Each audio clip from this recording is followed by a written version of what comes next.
This video focuses on texture, so this step comes after you've done your first layer of color blocking and then somewhere around the time that you are adding in your color variations and details. In the steps for building a painting, we are on step 5, but it can also go along with step 4 if you have a lot of texture in your painting. Textures appear in a variety of paintings and they really do make things interesting. So you can see in this example of a cat that the cat fur has a lot of texture, which is going to make the cat more interesting in itself. One thing to note when you're creating texture is that texture has value and it also has different brush strokes that make up each texture. To start, when I'm creating my texture, I'm going to start by making my base color. This is more my medium color that covers more of my texture. So in order to make brown, I'm using all 3 primary colors to make a very medium brown. Now, if I needed to make it more of a yellow brown or more of a red brown, I would just add more of that color to my brown. Then I'm going to pull a little bit of that medium color over. I'm going to add a little bit of blue and red and yellow to make more of that paint. And then I'm adding a little bit of black to make my darker values. So now I have a dark value and a medium value. After that, I'm going to make my lighter value. I'm going to actually use a little bit more yellow in this value. So I want it to be slightly more of a yellow brown. And then I'm going to add white to my piece. I'm adding white to a separate spot so I can add it a little bit at a time without having to wash my brush in between.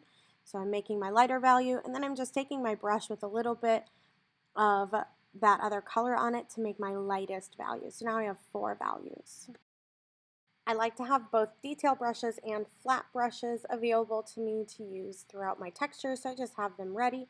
Now I'm going to start with my most medium value and I'm going to paint that on first. I want to use my paint at the same time while it's still a little bit wet so that it does blend a little bit together while I'm working on my texture.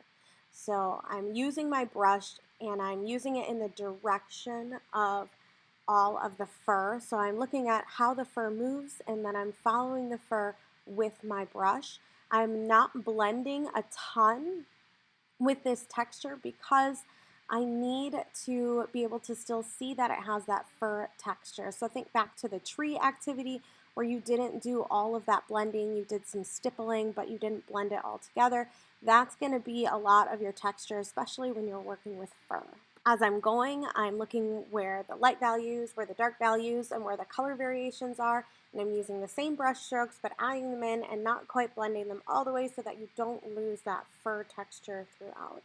Brush strokes should follow the direction of the fur, so just keep looking at your texture and having your brush strokes mimic that. If you're doing any sort of wood grain, you're going to have your brush follow the direction of the grain, so you're going to paint that direction of the grain, add in your details and values, and blend where you need to, and have your brush strokes stand out where you need to.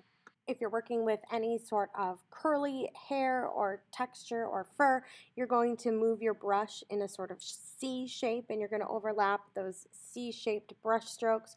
You're still going to follow the same principles of adding values and overlapping them, but you're using a C-shaped brush stroke. If you're working on a softer texture like sand, you can use just your stippling method. You're going to do a little bit more blending, but you still want to maintain that sand texture, so you're not going to blend all the way.